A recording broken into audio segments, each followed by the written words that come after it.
10 দিন ধরে কার্যত পুলিশকে কিন্তু হিমশিম খেতে হয় মোহাম্মদ ফিরোজ খান ওরফে মিনি ফিরোজকে গ্রেপ্তার করার জন্য।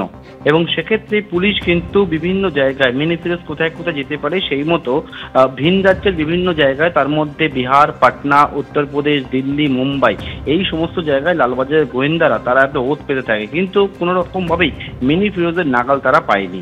কারণ হিসেবে পুলিশ জানাচ্ছে যে বিষয়টা, মিনি ফিরোজ একেবারে পেশাদার দুষ্কৃতীদের মতোই যে সে কিন্তু পন্থা অবলম্বন করেছিল, যে সে সোশ্যাল মিডিয়াতে অ্যাক্টিভ থাকছিল, এমনকি হোয়াটসঅ্যাপে অ্যাক্টিভ থাকছিল, এবং কালকে সকাল 7:55 থেকে 11:40-এর মধ্যে 4 বার নিজের হোয়াটসঅ্যাপ স্ট্যাটাস পর্যন্ত দেয় সে।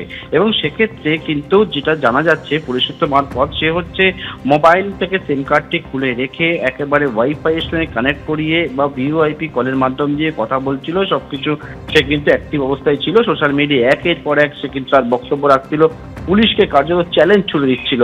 কিন্তু তার খোঁজ যখন বিভিন্ন জায়গায় চালানো হচ্ছিল, তার বিভিন্ন অ্যাসোসিয়েটদের সঙ্গে কথা বলার পর পুলিশ গোপন সূত্রে একটা খবর পায় যে কালকে মিনি ফিরোজ সে নয়াদিল্লি থেকে অন্যত্র গা ঢাকা দেওয়ার জন্য পরিকল্পনা করেছে, কারণ তার লোকেশন কোন রকমভাবে ট্র্যাক করে যাচ্ছে না। সেই মতো নয়াদিল্লি রেলওয়ে স্টেশনের কাছে আজমেরি ঘাট, সেই জায়গা থেকে কিন্তু আজমেরি গেট থেকে তাকে কিন্তু পাকড়াও করেছে পুলিশ, এবং তাকে ইতিমধ্যে আলিপুর আদালতে নিয়ে আসা হয়েছে।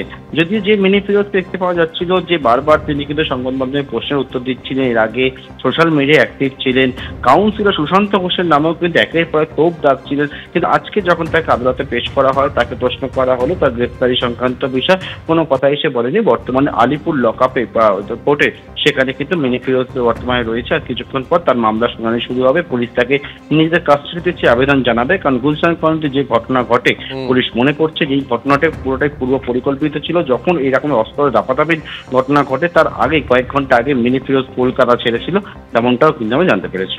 বেশ পার্থ, আপাতত তোমাকে ধন্যবাদ। কোর্টে পেশ করা হয়েছে এবং নিজেদের হেফাজতে পুলিশ চাইতে পারে। আমি এইখানে দর্শকদের একবার দেখাতে চাইবো মিনি ফিরোজের গ্রেফতারি নিয়ে কলকাতার সিপি কি বলছেন। যারা ছিল দুজনই অ্যারেস্ট হয়ে গেছে, একজনকে দিল্লি থেকে আর একজন আমাদের লোকালি মানে এখানে কলকাতার আশেপাশে আউটসাইড কলকাতা জুরিসডিকশন, ওখান থেকে গতকাল আমাদের টিম অ্যারেস্ট করেছে। সোশ্যাল মিডিয়ায় প্রায় প্রতিদিনই নিজের আপডেট দিচ্ছিল, স্ট্যাটাস দিচ্ছিল মিনি ফিরোজ, এবং তার মধ্যে দিয়ে বারবার হুমকিও দিতে শোনা গিয়েছে এই দুষ্কৃতীকে। ঠিক কি বলেছিল একাধিকবার দেখুন।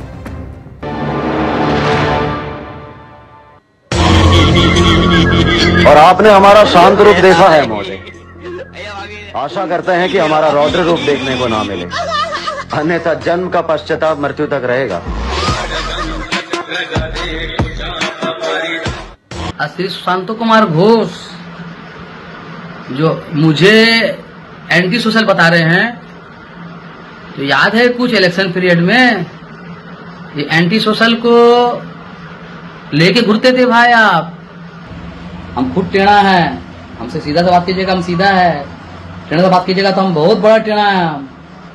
बात बहुत है, ज्यादा हमको उंगलीबाजीगिरी कीजिएगा ना तो फाइल बना के रखा है, हमको मालूम कहाँ कहाँ देने का है, इसलिए ना हमसे लगने का नहीं। मेरे एक बड़े भाई है जिनका नाम मोहम्मद सनमाज खान है, वो मुझे 10 दिन पहले, लगभग एक हफ्ता 10 दिन पहले फ़ोन किए थे कि बाबू हम बिहार जाएंगे 11 तारीख को, तो तुम्हारा जो कुछ पेपर का काम है तो तुम चलोगे।